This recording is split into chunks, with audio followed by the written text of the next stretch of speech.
Hello there, my name is Brandon and I make pictures out of tiny squares.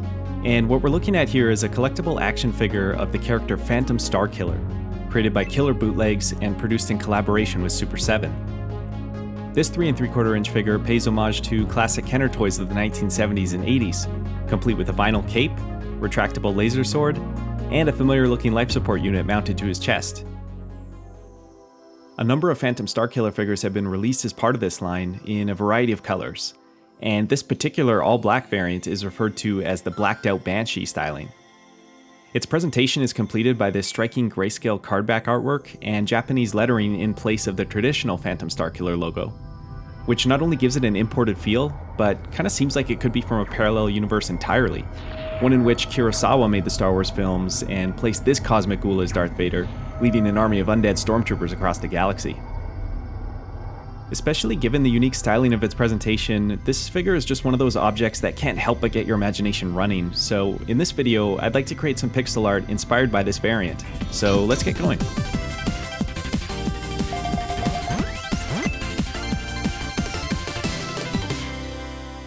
Alright, the first thing I'm doing here is designing a basic side-scroller style character sprite. Normally I'd begin this task by deciding on an overall sprite height and then kind of creating a stick figure for the pose. However, for this character in particular, I predicted that his skull face would be kind of the most difficult feature to translate into a sprite design, so I took some time to experiment with different head sizes first, and just playing around with different levels of shading and stylization just to find something that I like. And then the resulting head size can eventually be used to inform the sizing of the full character sprite itself. A lot of the experimentation here centered around finding a way to convey the sharp angles and the exposed teeth, but also playing around with the eye socket sizing to see what sort of expression and accuracy could be achieved there as well. A lot of my pixel art tends to lean towards cartoony stylization, but I figured this sprite should have kind of a more detailed rendering, that would make it look kind of intimidating or scary in some way. And I continued to work on that detail by using numerous stepwise shades of gray to just allow me to create more depth and highlighting for the skull face. One of the things that helped actually was just holding up the figure to the light and kind of seeing how the light caught on different parts of the sculpt, sort of along those prominent areas, I guess, like the cheekbones and along the eye socket. And then just sort of translating that into my pixel art rendering by using brighter gray tones to create those highlight edges. With the head finalized, I moved on to the full character sprite, obviously, and one of the ways that I like to plan out character proportions sometimes is just by figuring out how many heads tall the body should be. I usually end up making character sprites that are around 3 to 4 heads tall, so I stacked 3 of those fully rendered heads together, including obviously the excess height from the hood also, and that gave me an overall sizing of 39 pixels to work with. Just a quick note about that as well, I guess it's obviously not necessary to arrive at your character height this way.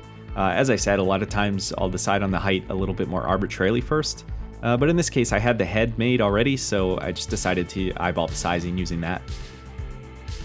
So here I'm just working through the pose and the rendering. I decided to put him in a bit of a neutral villain stance, I guess, sort of with that fist raised up. And then I'm gonna have his lightsaber angled down in the other hand. Just like my work with the face, I continue adding detail and shading using those various gray tones, except the one difference here was that for the body, I was trying to scale back on the detail and rendering compared to how it was on the face. The reason for that is just because I wanted the face to draw more attention and to have a different feel or a different texture that sort of indicates that they're different materials, right? So to achieve that simplicity, there's really only about 3 shades of gray that I use throughout most of the body here. For the lightsaber, I began with a perfectly angled line by stringing together little 2-pixel segments in white, and used that for the core of the blade. Then I introduced a bit of thickness or glow to it by outlining the white pixels using a slightly less bright tone. Lastly, I selected a gray that was sort of in between the brightness level of those first two, and used it kind of sparingly to create kind of a blend of those. I added in a cape by increasing the pencil size to 3 pixels, and just kind of sweeping a broad area behind the sprite to mostly fill in the gaps and add to the silhouette. And at around this time, I also began considering that maybe I should add some color to the sprite. Initially, my plan was actually just to keep it purely in grayscale to sort of match the artwork on the card back. However, I always feel like adding sort of a subtle tint to your grayscale can really help bring some interest or emotion to it. To achieve the coloring, I used the gradient map adjustment layer within Photoshop, which applies one color over the darker end of your image and a different color towards the lighter end of your image. I selected sort of a purple to orange gradient, which is one of the defaults to choose from, and it's great for just introducing that cool to warm hue shift over everything. But then I continued to shift the hues around some more, and I also repeated the gradient map procedure a second time just to introduce a different set of colors for the lightsaber blade. In the end, I arrived at this look where the costume material is sort of a neutral gray, while the skeleton parts are kind of a warmer pinky gray. And then the lightsaber blade is a mix of pale blue and pale green, but then there's also a touch of pink in there as well, which I thought just gave it sort of this interesting chromatic look. A benefit of adding a touch of color like this is that I think it gives the sprite like a little bit more clarity overall, and I feel like it's also got sort of a spooky cinematic quality as well. After finalizing the character sprite, I wanted to explore making a dialogue portrait, because when you've got a character with a skull face, that's a great opportunity for, a creepy and detailed in-game portrait. As you can see, I took an image of the figure and the card back art and pulled those up just to use as reference material. I wanted the portrait to have its own unique feel, so I didn't lean too heavily into either of those appearances, but they're valuable for referencing the placement of various characteristics. For something dark and detailed like this, I find the best way to go about it is to start by laying down the darkest colors first, and then building up the lighter layers one by one on top of that. For me, building up the rendering like this generally takes a lot of iterating and experimenting, and I've kind of learned to go easy on myself and just be okay with it like looking bad for a while I find my way towards the best appearance.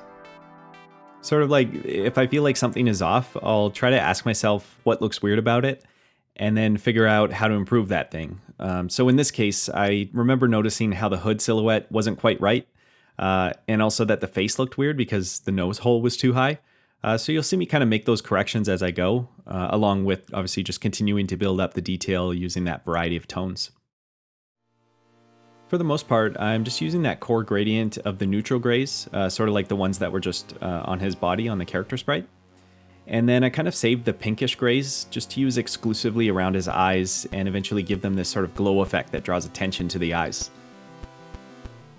And then I guess I'm just finishing up here, zipping around like a madman apparently, to add single random pixels here and there.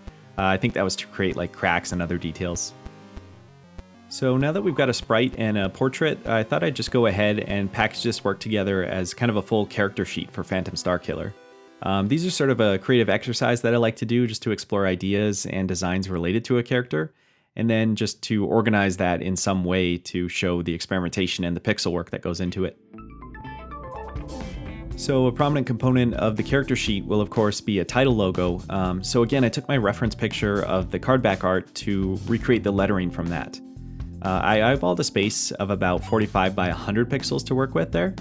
And I used the 3 pixel size pencil to create the larger top row of lettering, and then for the bottom row they were a little bit smaller, so I just used the 2 pixel size pencil for that.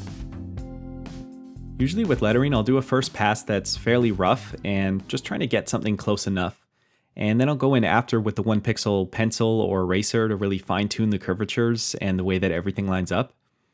This is what I've referred to before as the get pixels onto the screen and sort it out later approach, and it served me well many times. With some of the remaining space on the character sheet, which I guess we're also getting a little sneak peek of right now, but with this box here, I'm creating a small set of items that might be relevant or useful in some way. The first thing here is a little hologram projector disc. The Phantom Starkiller bio on the back of the package said something about him following orders from a master Count Draco knuckle duster, so I figured that'd kind of be a tool for communication, right? So actually as well, there is a Phantom Starkiller comic. I haven't had the pleasure of reading it yet, but I'm going to assume there's some kind of world worked out with, whatever level of technology and stuff that makes sense there. But for this character sheet, I'm just kind of pulling random ideas that I thought sort of fit a dark sci-fi fantasy vibe. So I've also got a plasma charge pickup. There's something I'm calling a bio vial, which he's undead anyway, but maybe it fuels the breathing apparatus. I made a grapple gun for swinging around, and then the last one here is a crystal. Alright, so let's go ahead and take a look at the finalized character sheet for my interpretation of Phantom Starkiller, inspired by Super7's Blacked Out Banshee variant. Here we go.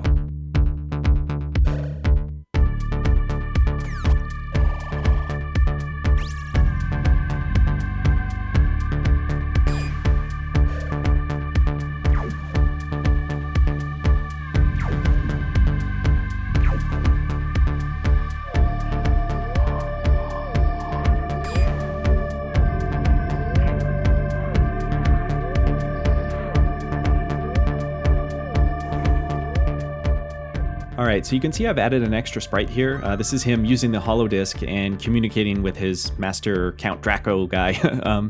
This sprite mostly uses the same body as the original, and then I created the cross-legged pose to make him sitting down, obviously. There's also a touch of animation to some things here, mostly some light flickering effects, which are only about 2 or 3 frames each just to flicker like that. The other thing I wanted to point out is that I've added a film grain texture on top of the whole image here. So this is a texture image I found online, and after upscaling the pixel art, I applied the texture using the overlay blending mode at a reduced opacity. I don't often employ finishing effects like this, but I felt like it suited this character and this presentation for it just to have a little bit of grit like that. Let's close out with some CRT time for some close-ups of the character sheet.